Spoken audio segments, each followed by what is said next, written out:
Click করুন অ্যাপের bell আইকনে আর সাবস্ক্রাইব করুন এবিপি আনন্দ। সব সময় থাকুন খবরে। कि हर राज्य अपने अपने स्तर पर महामारी के खिलाफ लड़ाई लड़ रहा है और चाहे केंद्र सरकार हो चाहे राज्य सरकार हो, हम अनुभव कर रहे हैं कि हम लगातार एक टीम बनकर के काम कर पा रहे हैं और यही टीम स्पिरिट जो है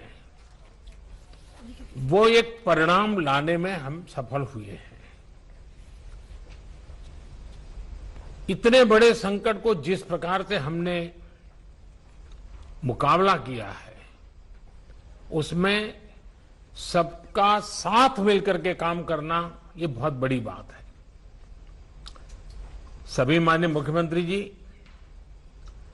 आज 80% एक्टिव केसेस हम जो आज मिले हैं इन 10 राज्यों में है और इसलिए कोरोना के खिलाफ लड़ाई में इन सभी राज्यों की भूमिका बहुत बड़ी हो जाती है। आज देश में एक्टिव केसेस 6 लाख से ज्यादा हो चुके हैं, जिनमें से ज्यादातर मामले हमारे इन 10 राज्यों में ही है।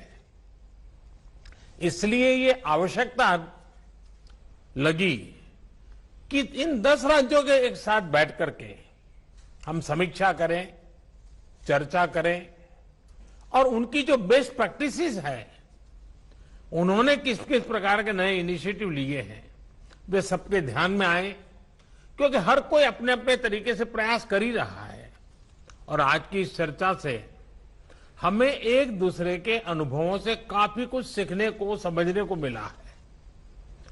कहीं न कहीं ये एक भाव आज निकल कर आया है कि अगर हम मिलकर अपने इन 10 राज्यों में कोरोना को हरा देते हैं तो देश भी जीत जाएगा।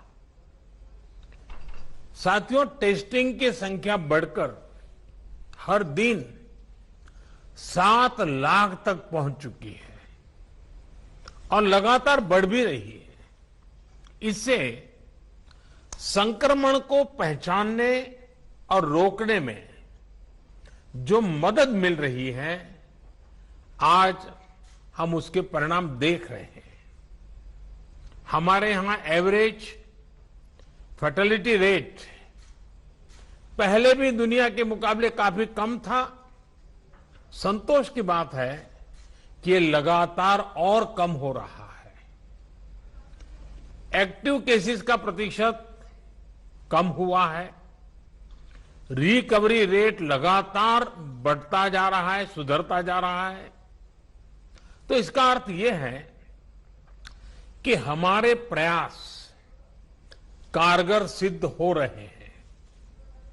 सबसे अहम बात यह है कि इससे लोगों के बीच भी एक भरोसा बढ़ा है, आत्मविश्वास बढ़ा है और डर का माहौल भी कुछ कम हुआ है।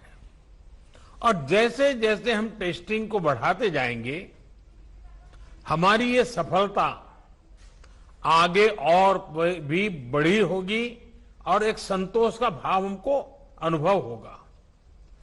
हमने मृत्यु दर को 1% से भी नीचे लाने का जो लक्ष्य रखा है, इसे भी अगर हम थोड़ा और प्रयास करें, बड़े फोकस में प्रयास करें, तो वो लक्ष्य भी हम हासिल कर सकते हैं। अब आगे हमें क्या करना है, कैसे बढ़ना है, इसे लेकर भी काफी स्पष्टता हमारे बीच में भी उभर करके आई और एक प्रकार से ग्रास रूट लेवल तक सब लोगों के दिमाग में पहुंच गया है। भाई क्या करना है, कैसे करना है, कब करना है, बात हिंदुस्तान के एक नागरिक तक हम पहुंचा पाए हैं। अब देखिए, जिन राज्यों में टेस्टिंग रेट कम है और जहां पॉजिटिव रेट ज्यादा है, वहां टेस्टिंग बढ़ाने की जरूरत सामने आई है। खासतौर पर बिहार, गुजरात, यूपी, पश्चिम बंगाल और तेलंगाना। यहां टेस्टिंग बढ़ाने पर खास बल देने की बात हम लोगों की बातचीत में से उभर करके आ रही है। साथियों, अब तक का हमारा अनुभव है कि कोरोना के खिलाफ कंटेनमेंट, कॉन्टैक्ट ट्रेसिंग और सर्वेलेंस ये सबसे प्रभावी हथियार है। अब जनता भी इस बात को समझ रही है, लोग पूरी तरह सहयोग भी कर रहे हैं। ये जागरूकता की हमारी कोशिशों से एक अच्छे परिणाम की तरफ हम आगे बढ़े हैं। हम क्वारंटाइन की व्यवस्था इसी वजह से आज इतने अच्छे तरीके से लागू कर पा रहे हैं। एक्सपर्ट्स अब ये कह रहे हैं कि अगर हम शुरुआत के 72 घंटे में ही केसेस की पहचान कर ले तो ये संक्रमण काफी हद तक धीमा हो जाता है। और इसलिए मेरा सबसे आग्रह है कि जैसे हाथ धोने की बात हो, 2 गज की दूरी की बात हो, मास्क की बात हो, कहीं पर न थूकने का आग्रह हो, इन सब के साथ अब सरकारों में और सरकारी व्यवस्थाओं में भी और कोरोना वॉरियर के बीच भी और जनता में भी एक नया मंत्र हमें बराबर पहुंचाना पड़ेगा और वो है 72 घंटे में जिसको भी हुआ है उसके आसपास के सबको उसका टेस्टिंग हो जाना चाहिए, उनका ट्रेसिंग होना चाहिए, उनके लिए जो आवश्यक है वो व्यवस्था होनी चाहिए। अगर ये 72 घंटे वाली फॉर्मूला पर हम बल देते हैं तो आप मानिए कि बाकी जो जो चीजें हैं उसके साथ अब इसको जोड़ देना है कि 72 घंटे के भीतर भीतर इन सारे कामों को कर लेना है। आज टेस्टिंग नेटवर्क के अलावा आरोग्य सेतु ऐप भी हमारे पास है। आरोग्य सेतु की मदद से अगर हमारी एक टीम रेगुलरली उसका एनालिसिस करे तो बहुत आसानी से किस एरिया से शिकायत आ रही है हम पहुंच सकते हैं। हमने देखा कि हरियाणा के कुछ जिले, उत्तर प्रदेश के कुछ जिले और दिल्ली एक ऐसा कालखंड आया कि बड़ी चिंता का विषय बन गया। सरकार ने भी दिल्ली में ऐसी घोषणा की कि लग रहा था कि बड़ा संकट पैदा होगा। तो फिर मैंने एक रिव्यू मीटिंग की और हमारे होम मिनिस्टर श्रीमान अमित शाह जी को नेतृत्व में एक टीम बनाई और नए सिरे से सारा अप्रोच किया। उन 5 जिलों में भी और शहर में भी, दिल्ली में बहुत बड़ी मात्रा में हम जो चाहते हो परिणाम ला पाए। मैं समझता हूं कि कितना ही बड़ा कठिन चित्र दिखता हो, लेकिन सिस्टमेटिक तरीके से अगर आगे बढ़ते हैं तो चीजों को हम हफ्ते 10 दिन में अपने तरफ मोड़ सकते हैं और हमने अनुभव करके देखा है।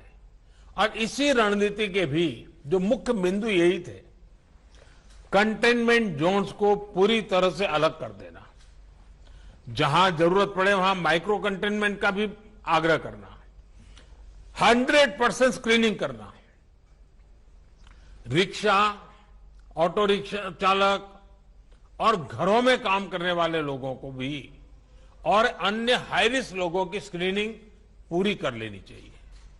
आज इन प्रयासों का परिणाम हमारे सामने है।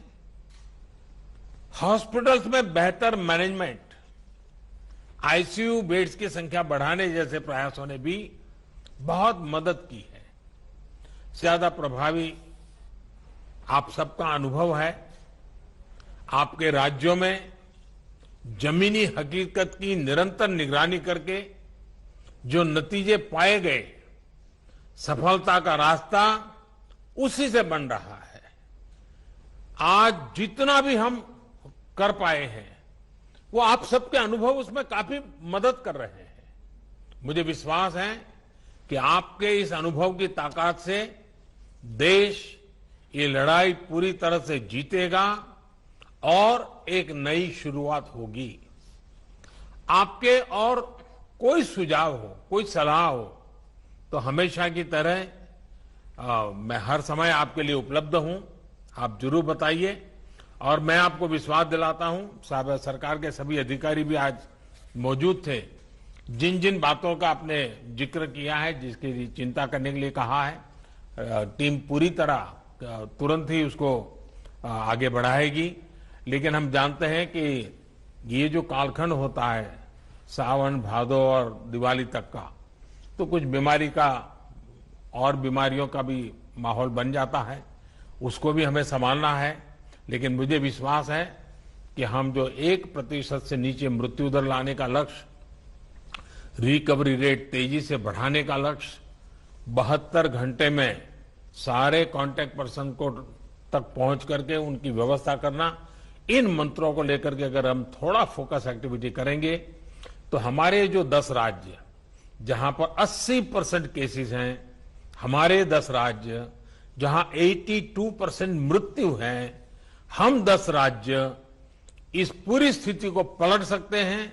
हम 10 राज्य मिलकर के हम भारत को विजयी बना सकते हैं और मुझे विश्वास है कि हम इस काम को कर पाएंगे। मैं फिर एक बार, आपने बहुत समय निकाला, समय की कमी के बावजूद भी बहुत ही अच्छे ढंग से आपने अपनी सारी बातें रखी हैं। मैं आपका बहुत बहुत धन्यवाद करता हूं।